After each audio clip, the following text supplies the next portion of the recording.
दोस्तों, हम सभी के दिमाग में एक बात तो आती ही होगी कि चंद्रमा की दुनिया कैसी है। क्या चंद्रमा पर जीवन संभव है या नहीं, या वहाँ पर आने वाले टाइम में जीवन संभव हो सकता है या नहीं। चंद्रमा पर हमारे साइंटिस्ट ने जो रिसर्च की है वो सब इस वीडियो में आपको जानकारी देंगे। दोस्तों, आज हम चांद के बारे में बहुत ही रोमांचक जानकारी आपको इस वीडियो में बताने जा रहे हैं। तो आते रहेंगे इसी तरीके के इंटरेस्टिंग फैक्ट्स वाली वीडियोस आपके लिए। तैयार हो जाइए चंद्रमा से जुड़ी जानकारी के लिए। दोस्तों, चंद्रमा जो कि हमारी पृथ्वी का एकमात्र प्राकृतिक उपग्रह है। पृथ्वी के नजदीक दिखने वाला ये चांद हमसे 3,84,000 किलोमीटर दूर है। चांद पर सबसे पहले मनुष्य ने 20 जुलाई 1969 को पहला कदम रखा था। चांद पर सबसे पहले कदम रखने वाले व्यक्ति नील आर्मस्ट्रांग थे। वैज्ञानिकों का मानना है कि आज से 450 करोड़ साल पहले धैर्य नामक एक उल्कापिंड धरती से टकराया और धरती का कुछ हिस्सा टूटकर अलग हो गया। तब चांद बना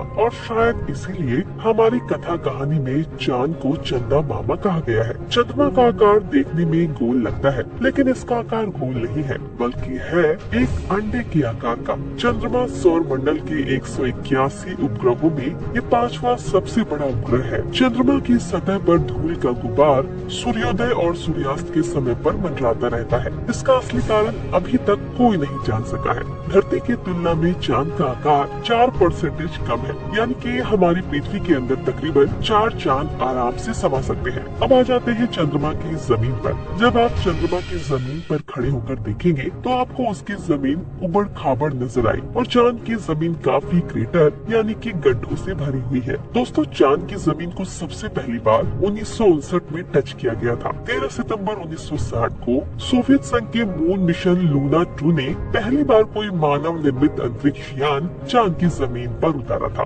इनके बाद अमेरिका का अपोलो 51 ऐसा पहला मून मिशन था जिसमें एस्ट्रोनॉट समेत को अंतरिक्ष यान को चांद की जमीन पर उतारा। तारीख थी 20 जुलाई 1969। ये मानव इतिहास की सबसे बड़ी छलांग थी। चांद का गुरुत्वाकर्षण पृथ्वी के मुकाबले 6 गुना कम, यानी कि चांद की जमीन पर जाने के बाद हमारा वजन 6 गुना कम हो जाएगा। पृथ्वी पर हमारा वजन 60 किलो है, तो चांद की सरफेस पर आपका वजन केवल 10 किलो ही रह जाएगा। इसी कारण नील आर्मस्ट्रांग जब चांद पर चल रहे थे तब उछल उछल कर चले थे, क्योंकि दोस्त चांद पर पृथ्वी की तरह चल पाना संभव नहीं है। चांद पर नील आर्मस्ट्रांग और उनके साथियों के कदमों की छाप आज भी मौजूद है, क्योंकि वहाँ पर हवा न होने की वजह से वो निशान मिटते नहीं है। इसके साथ ही चांद की जमीन पर कई सारे बैग्स पड़े थे जो कि चांद पर गए अंतरिक्ष यात्रियों ने फेंके थे, जिसमें उनकी मल मूत्र और उल्टी है। जब अंतरिक्ष एजेंसियों के यान चांद की जमीन पर उतरकर वापस पृथ्वी पर आए थे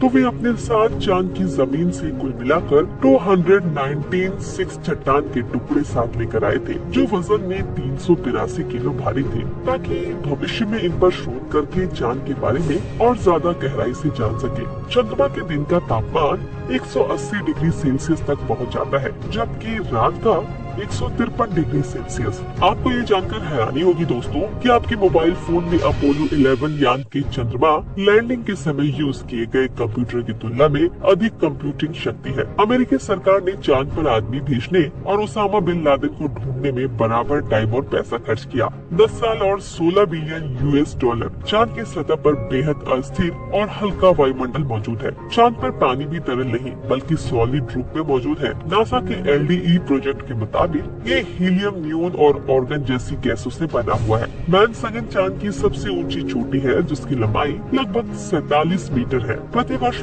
भ्रमण करने के दौरान चंद्रमा के भिन्न प्रस्थान में जब पृथ्वी चंद्रमा पर सूर्य के सापेक्ष में स्थित होने वाले परिवर्तन के कारण उत्पन्न होती है। चंद्रमा की इन्हीं प्रस्थापना को 9 चंद्र और चंद्र और आदि की संज्ञा दी जाती है। पृथ्वी के मध्य से चंद्रमा के मध्य की दूरी 3,84,403 किलोमीटर है। चंद्रमा से आसमान नीला नहीं बल्कि काला दिखाई देता है। चांद की सतह पर गोल्फ भी खेला गया है। गोल्फ खेलने वाले अंतरिक्ष यात्री एलन शेपर्ड थे, जिन्होंने 1971 में चांद की सतह पर गोल्फ खेला था। उनके द्वारा हिट की गई गोल्फ की गेंद 1 किलोमीटर का फासला तय करने में कामयाब रही थी। अगर आप अपने इंटरनेट की स्पीड से खुश नहीं हैं, तो आप चांद पर जा सकते हैं, जहां नासा ने वर्ल्ड रिकॉर्ड बनाते हुए चांद पर वाईफाई कनेक्शन की सुविधा उपलब्ध कराई है, जिसके की 19 Mbps की स्पीड बेहद हैरत अंगेज है। चंद्रमा पृथ्वी से हर साल 3.78 सेंटीमीटर दूर होता जा रहा है। अगले 50 अरब साल तक ऐसा ही होता रहेगा। ऐसा होने पर चांद को पृथ्वी की परिक्रमा करने में पूरे 47 दिन लगेंगे। अभी चंद्रमा को पृथ्वी की परिक्रमा करने में 28 दिन लगते हैं। लेकिन आपको ये जानकर हैरानी होगी कि चांद की अपनी खुद की कोई रोशनी नहीं होती। ये चांद पर जो रोशनी नजर आती है वो सूरज से आने वाली रोशनी का परावर्तन है। यानी कि अगर हमें सूरज रोशनी देना तो चांद हमें कभी नजर आएगा ही नहीं। चांद पृथ्वी के चारों ओर घूमते वक्त अपना एक ही हिस्सा पृथ्वी के सामने रखने के कारण चांद का दूसरा हिस्सा आज तक पृथ्वी से किसी भी मनुष्य ने नहीं देखा। मगर अंतरिक्ष यानों की सहायता से चांद के दूसरे हिस्से की तस्वीर तो हमने कैप्चर कर ली। दोस्त, चांद पर मोशन नहीं पाए जाते क्योंकि परिक्रमा के दौरान चांद अपनी दूरी पर सिर्फ 1.54 डिग्री तक तिरछा होता है, जबकि पृथ्वी 23.44 डिग्री तक झुकी हुई है। इस वजह से दो बातें होती है।